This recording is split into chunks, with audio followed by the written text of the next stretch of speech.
Mari kita bersatu dalam doa. Kembali kami mengucap syukur Tuhan atas berkat serta kasih karunia daripada-Mu kepada kami.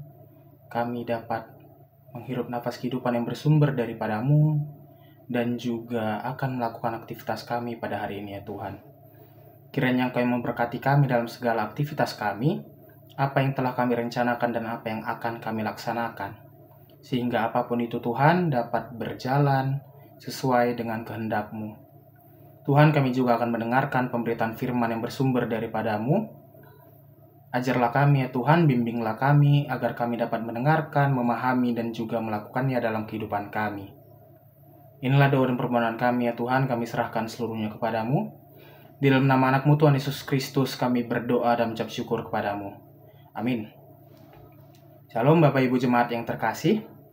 Kita awali renungan kita pada hari ini dengan membuka surat 1 Yohanes 4 ayat 10. Saya akan membacakannya untuk kita semua dalam bahasa Indonesia. Dikatakan demikian. Inilah kasih itu. Bukan kita yang telah mengasihi Allah, tetapi Allah yang telah mengasihi kita dan yang telah mengutus anaknya sebagai pendamaian bagi dosa-dosa kita. Dan dalam bahasa Batak dikatakan demikian.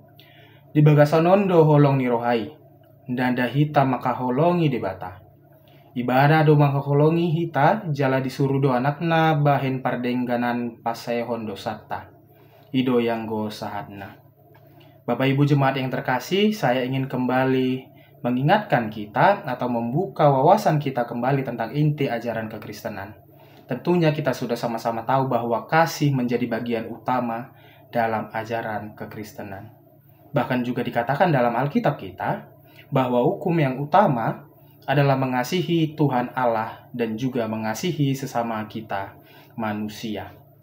Dan kasih inilah yang kemudian ditekankan kembali oleh penulis surat 1 Yohanes, terutama yang dikatakan dalam 1 Yohanes 4 ayat 10. Bagaimana penulis mengatakan bahwa Allah sangat mengasihi kita. Mengapa sangat mengasihi kita? Karena Ia juga telah lebih dahulu mengasihi kita.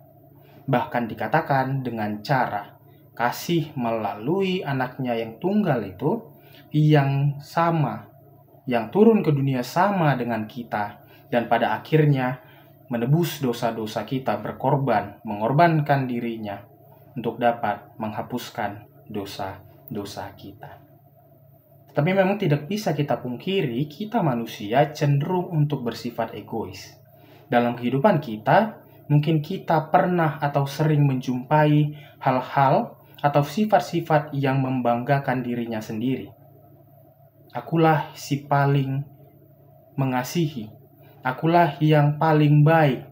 Akulah yang paling hebat di dunia ini jika dibandingkan dengan orang-orang lain atau jemaat-jemaat lain. Tentunya hal ini tidak bisa kita benarkan. Bapak Ibu Jemaat yang terkasih, bahwa segala hal yang kita miliki, segala hal yang dapat kita lakukan itu tentunya bersumber dari Allah. Melalui kasih Allah kepada kita, maka kita dapat berbuat di dunia ini.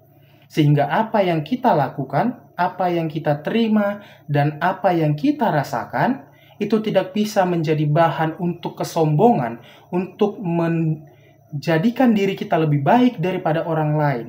Karena pada dasarnya itu bersumber dari Allah, bukan dengan kekuatan kita sendiri. Di balik itu juga kita tentu pernah merasakan hal-hal yang tidak mengenakan hati. Bergumul, merasakan kesulitan dan lain sebagainya. Tuhan, aku sudah melakukan pelayanan. Aku sudah berbuat baik. Bahkan aku sudah mentaati apa yang Kau ajarkan. Tetapi mengapa aku masih kesulitan dalam kehidupan? Mungkin kalimat seperti itu pernah kita lontarkan atau pernah kita dengar dari orang-orang lain. Tetapi yang perlu kita sadari Bapak Ibu Jemaat yang terkasih, bahwa apa yang kita lakukan itu bukan untuk menuntut kasih dari Allah. Itu bukan untuk meminta kasih dari Allah. Kenapa? Karena kita sudah lebih dahulu menerima kasih dari Allah. Karena Tuhan sudah lebih dahulu memberikan kasih-Nya kepada kita. Sehingga apa yang kita perbuat bukan untuk meminta, tetapi sebagai respon kita terhadap kasih Allah yang telah diberikan kepada kita. Tapi yang menjadi masalah, terkadang kita tidak menyadari kasih Allah tersebut. Terkadang kita melupakan kasih Allah yang sudah kita terima dan berfokus pada kesulitan-kesulitan dalam hidup kita. Bukannya mengembangkan apa yang baik dalam diri kita, tetapi kita terus membesar-besarkan kesulitan dalam hidup kita yang pada akhirnya kita merasa hidup kita sangat buruk. Kita merasa hidup kita banyak tantangan yang tidak bisa dilewati. Padahal sebenarnya, jika kita mau berpositive thinking, jika kita mau berfokus pada kebaikan, maka kita dapat merasakan kebaikan itu dalam hidup kita, mengembangkan kebaikan-kebaikan tersebut, dan kita juga dapat merasa bahwa hidup kita adalah hidup yang baik. Dan pada saat itulah, kita dapat sadar, kita dapat menyadari bahwa Allah hadir dalam hidup kita melalui kasih-Nya yang telah diberikan kepada kita.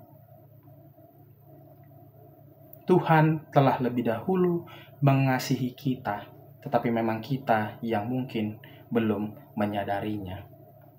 Dengan cara apa?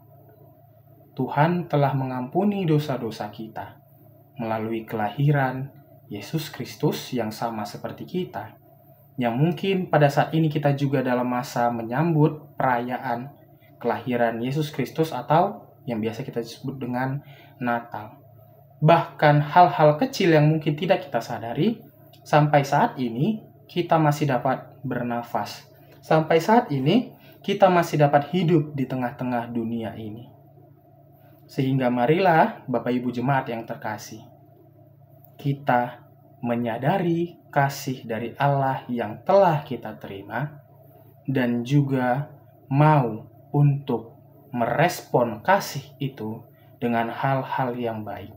Merespon kasih itu dengan hal-hal yang sesuai dengan ajarannya dan juga yang tidak bisa kita lupakan.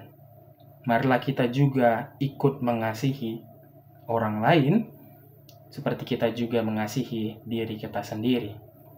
Agar Allah, sesama kita dan juga diri kita dipenuhi dengan kasih. Amin.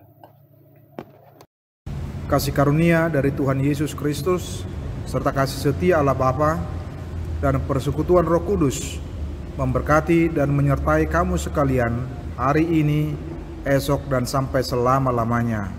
Amin.